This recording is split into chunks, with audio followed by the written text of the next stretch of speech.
Floating Harbour, Chapter 10, published on the 6th of October, 2019. And so it speaks to me, and I to it. To avoid is now to leave the book unfinished. Barrel staves and sea dog timber, oak studding on the Georgian frontage, haunted gabled rows unincinerated on a street knighted for a restored crown, reheaded then's the father by the son. No looming clouds of deep grey gather, this nocturne's backdropped with a starry sky, framed by the starry night.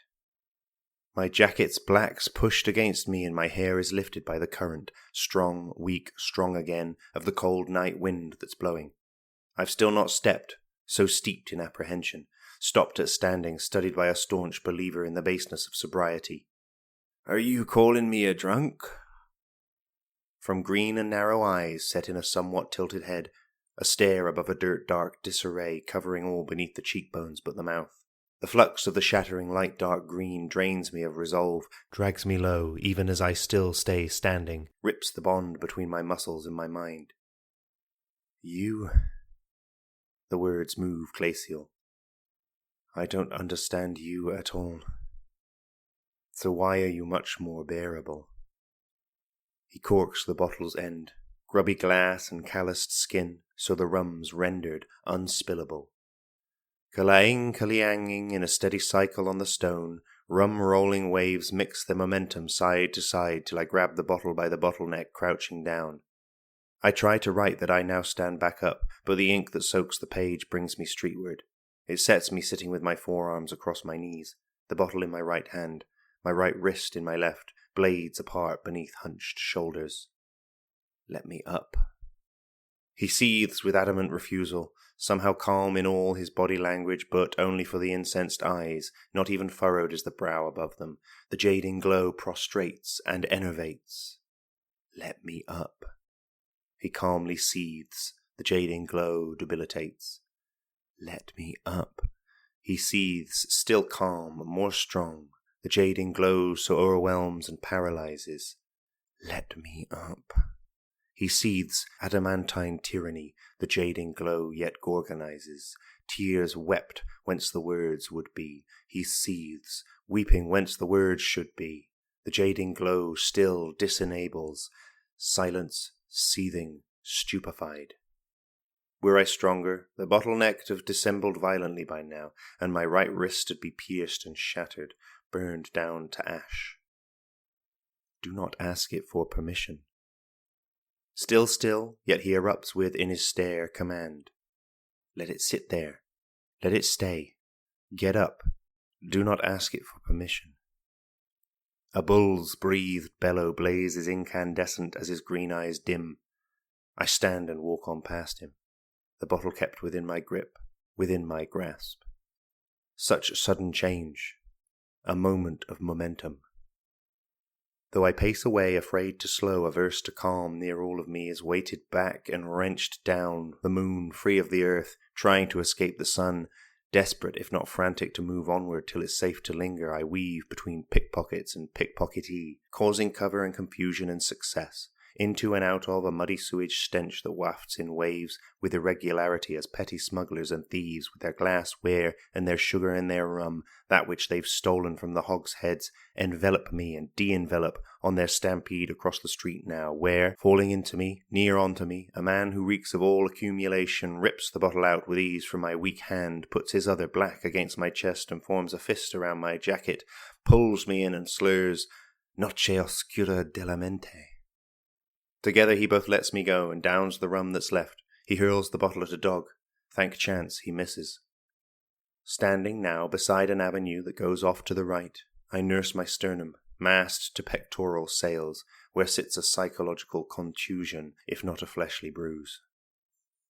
Named for the king who's in the square, named for the queen, a public house sings out fiddle music from the windows of an upstairs room. Gin with peppermint, rum and port carry on the breath that carries on the wind from the dancing Bristol girls and Irish sailors, passing by the windows of that upstairs room. At the exit from the outside, the entrance to the street, painted foreign sailors, more than 7, less than 9, pour on and in, heading for the hedonism of the upstairs room. Shoving, shouts, outlandish men, you won't touch that girl while I'm about, a brawl beyond chest-beating behind the windows of that upstairs room. Separated men, Iberian from Gaelic, and the painted sailors pour on and out. The dancing discontinued lives again, seen through the windows of the upstairs room. Out, eventually, the domestic sailors come, confronted by a dozen drawing knives, heads against the cobblestone, pierced limbs and sides, death and dispersal, neath the windows of an upstairs room. 2 soldiers, with their weapons recently recovered, brush brusquely past my left and right, too late to do aught but drag some bloodied man-shaped matter off officially, for it's dumped into the river in its mud. I try to follow close behind, but anew I'm weighted back, this time by hands upon both biceps, essaying to escort me to the Magdalenium that's meeting out from out the pub's back street and taking in within its walls. Released, she's claimed by other men. I pass brick stacks between the jettied floors along the front of the Vorstellig alehouse, keeping poltergeists as patrons in its timber. She'll lay in her room with the smell of the sea, nameless, down beside another.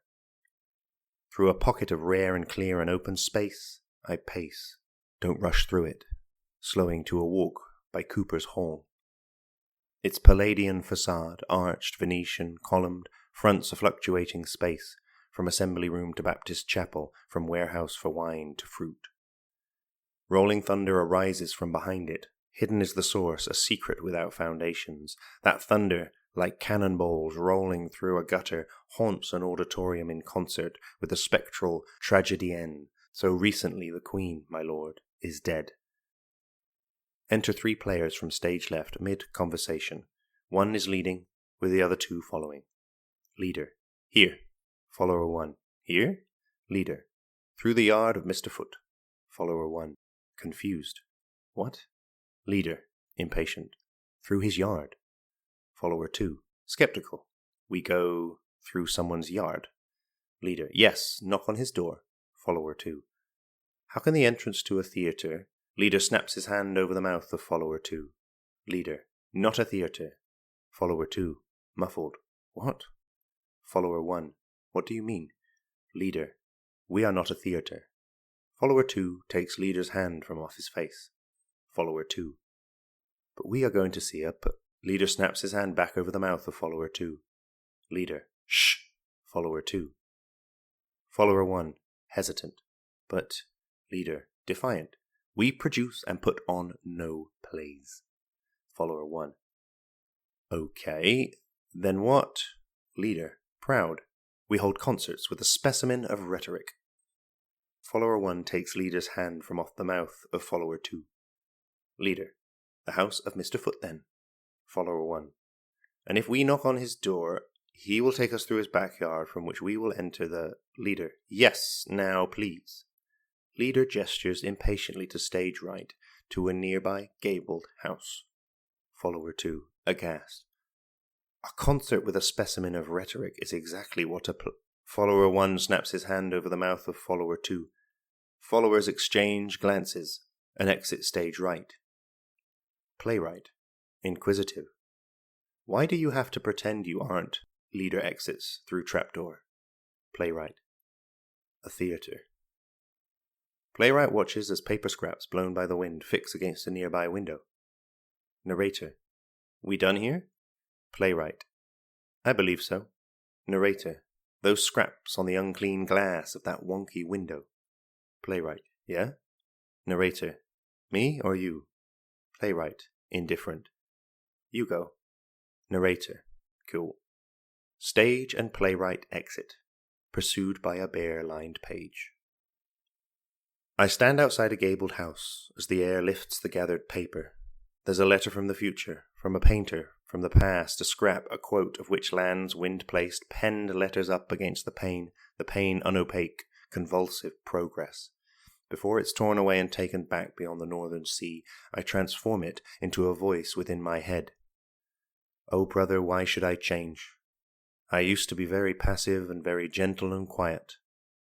I'm that no longer. But then I'm no longer a child either now. Sometimes I feel my own man. Whipped away from there am I to here, from here to there. I stand now upon a road that cuts across the narrative, a line that lies lateral over King Street. Wet and dry the mud sits, holding my boot soles fast as I see, for the third time, from a third time, and with a second space perspective, a point where the water meets the land and the world transforms above them. 3 houses stretch, you know damn well how they look, on both sides of a well-used space, and the only one in focus, on the right side to my mind, is the still already old Landogger Trow. In the close-by distance, portent of panic. Faintly traced and coloured stand the others, in blurred activity. The menace of the push and pull I ache with emanating from each sediment and splinter of the pub front, that hantered haunting haunt of shades and pirates. Quickly, go now. I walk up to the steps, and through the doorway. Hazed, smoke smattered. Cough. Hello? Creak. Floorboards found unseen by footstep. Muffled sight and crash. Bleary sound. I move. Cough. I move forward, as if past kalink, from wall to bustle, floor to door to ceiling, chatter, barter, banter, cursing, sweeping, swooping murmurations flit and flock and fly. Haze heavy. Smoke screamed. Clap. Creak. Thud. Furrowed, searching, reaching, flailing, furrowed, searching, fraught. A hole is punched into the haze, the smoke. Now another's hammered through the smoke, the haze. One's shaped just like the sound of ivory keys, one's shaped just like the ebony between them. Dissipating, E-flat, about those hammered holes, the smoke, the haze, E-flat minor, spreading thin in lines now staved, F minor, noting now the man at the piano in the corner, F minor 7th, I hear and see, am soothed by the serenades picked out, B-flat, and moonlit melody. Welling up a little more with every chord-wrapped note or few, my eyes prepare as if expected to accompany a phrase. This window in the opaque mist has a small crowd at their tables, capped and lagered after factory and farm have freed their hands. Happiness in harder times. Another bar begins. I play my part. They dance until they disappear. I sit before the keys, only me within the mist, picking out the tune to see him off. Pianissimo. Hello? I turn around to a pebbled beach, water trickling from beneath an English grove. Towers tall and bridging in the grey and grizzled distance see me step along and throw a pebble far into the mud that makes the water wait. Inaccessible. I sit, sink down and lean my back against a locked, unswinging gate of metal, painted red, between brick walls. Towers, tall and bridging, in the grey and grizzled distance see me holding, in 2 frightened hands, a shire horse of precious porcelain. Hello? My right white-gloved, my left glove free, a shapen mesh that hides my focused eyes, a spot of spreading red unwhitens where a breaking blade comes at and from my angered arm, electric colour. A flush of frantic phobia finds my mask and tears it off to see how far from home I flung myself before I could fight to stay. Hello? Cavernous space and time are yet finite around the fire pit. Rings of red brick, southern stars. I have my guitar with me. As voiceful as my mouth is mute, the steady alternation of the low and lowest open strings keeps the high end tethered and prevents an early heat death from its frenzy. As the Southern Cross rings out with the barks of baboon troops, I am head-rubbed by an ancient adversary. By her I'm blessed. A lion cub stands, and as her paws take her from the edges to the middle, she is months old. She's maturing. She's a hunter. Guitarless now, I reach out to make contact, to remember. Forgetting, I unfurl my fingers to caress her ere she leaves, and I find 2 of them held between carnassials. She keeps them, gently pressing, then releases me to go. A turtle dove proclaims we should work harder. You're alone. Hello? Again. Beneath, beside an apple tree in a sloping, unkempt garden sits a formless, faceless child upon a swing. A stony path winds down around, becoming wooded hills of magpies, running streams and families of foxes. A fire's lit, around which sit a leopard and a stag. I am bowled over by drunken, singing sailors. Smack crashed into the solid edge of the wood between the booths, caught carried lifted to my feet by a man my size. Fuck! In the evening, late of the year I entered, up the steps and through the doorway, there's no haze, smoke, mist as I see the peopled room, broad, bar-tended, busy. I slip, sit, slide, sink, down onto the bench end of a booth. Memory-laden, bruised, upset, I feel a weighted bloodstream bind my body. Between the rafters and the floorboards rolls the raving crowd, maddened, maddening, men and girls, the drunk, the sober, boys and women. Impending pandemonium. My blood receives a message, an urgent alarm, violent, vying to control the mind. No. A ragged boy-child surges in and climbs atop a table. Not you. And somehow thunders, "Riot on the marsh!" No, I came in here to deal with. That boy's proclaiming thunder begets peals exponentially of more. To deal with the other. Quake does the earth, and pulse in plasmic channels does the sky. A howling, writhing, mobbish mass rises, spreads between them. No! I lose all hope of self-control now that I'm taken up and over, through the open door, and out onto the street again. The mass mob relents not. They sweep and I am swept along. I see King Street recede through shoulders, elbows, heads, as we shockwave down the intersecting road. I cannot freeze or fight or fly. I can't refuse to go. Pockets of scorching air and a sky that glazes over with the true and torrid terror of the screaming colour of the surface of the stars. Conjure up the square within your mind. Generate its trees, its grass, line it round with Georgian buildings. Paint it with a starsome sky, whose auras merging with the spreading glow of lamplight. Now riddle it with chaos. Muddied fury, lit by mob-born flame. Crashing cries of havoc wreaked round wrought iron, grass and stone in glass, smashed, rubbled ruin, burning, churning earth up, fighting, leaving bloodied, muddied, clubbed, conscienceless figures underfoot and boot and heel, hell-levelled fences, posts, post-wave of brawling mass, court marked by seething, screaming, heaving, howling harriers, whom flames surrounding, sending in and out of buildings, along pathways over each eighth segment, lightning bolts that tear through all but tallest, toughest trees, and man on horse on plinth within the safer central circle, seeking which I run past, fall and crawl, up running, slipped now, knocked down, nearly crushed, and kept there fighting forward, faster, falter, finding faster footing for the final fettered, grappling, loosed few paces, half on grass and half on pathway, purging everything, a voice stills all but it and I. 2 syllables eradicate all else, just for a moment, and in the age within that moment, echoing their heartbeat pattern, they are all I truly ever longed to hear. 1 beat, up, down, a call, a cry, a question. The voice that searched my memories utters a different word.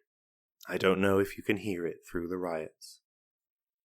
A bolt of lightning or its thunderous peal propels me forward till I crawl up to sitting with my back against the central statue's base. The scenes and sounds of the riot only threaten in an echo from afar. About? My knuckles bleed. Fucking, teeth clamped, knees torn. Time. I see me as I look over at myself, and I look back at who I am and was and will be. You've been ignoring me. I place, careful, upon the surface of the plinth, the back of my head, and close my eyelids. Yep, I say, with increasing fucking difficulty. Standing merely meters off to my right and looking outward, I roll my eyes and keep my hands in pockets. Sitting, I state the obvious. You've been trying to tell me something. Standing, I turn my head. Yes, I say, as I turn around. With increasing fucking difficulty. I step toward me, I shuffle over. I sit beside myself with burnout. Clever. Thanks. So, what now? I don't know. I mean, I'm here now. I'm now, at least for now. At least while I'm here. I know what happens next. Later, I mean, after this. Yeah, well, that's not what I asked. This is it. Fuck. Yep. Well, can't you go first? I've been trying to go first this whole damn time. Well, go now then. You keep switching it back over. There's a pause, but a brief one. I am able, at long last, to speak.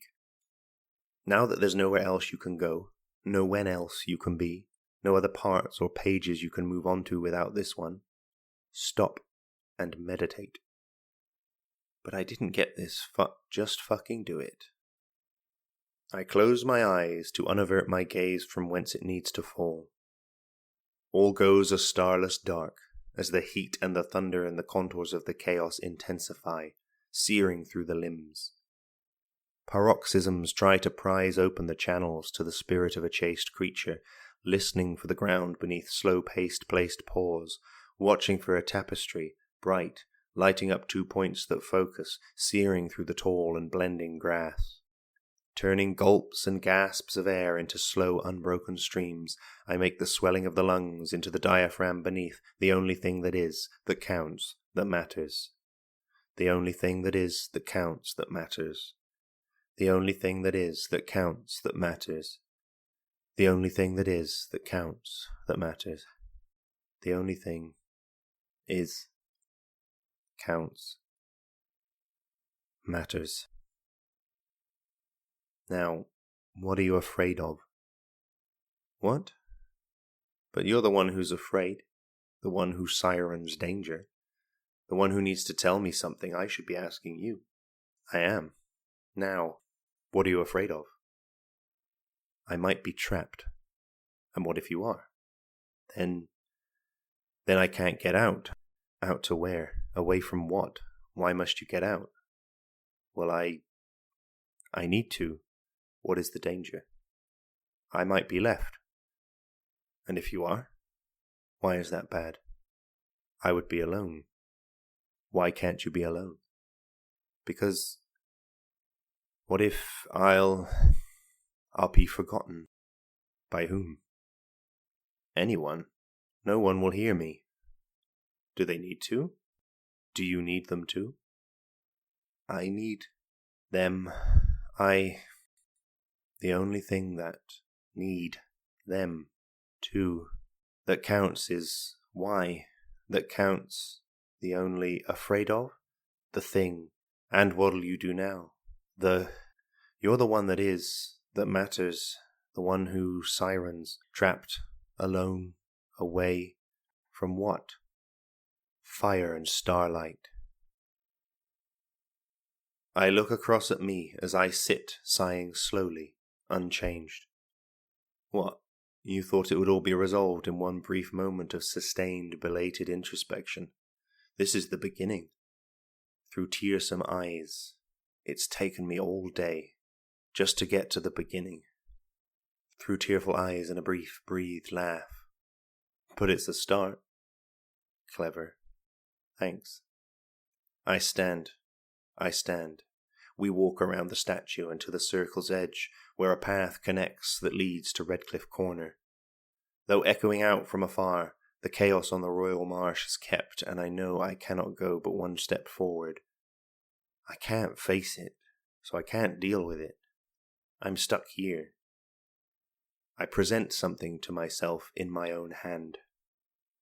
It's only one letter away from meditation. A needed helping hand, a chance, a blessing. It sinks into my skin and courses through unto the wellspring, reinvigorating, vitalizing, guiding. There's only me among the remediated riot wreaking raw, relentless ruination, yet the path ahead is clear, beset by bolts of brawling at its borders, but untouched beyond those edges. It is trepidatory. Fearfully, not trusting safety's sudden apparition, I walk out, by step, along, decreasingly distraught and growing less anticipatory, imperiled not, unpreyed upon by fang or claw or talon, hand or stone. There are just several strides until the final chapter. I take them slowly, calm, observing all around me.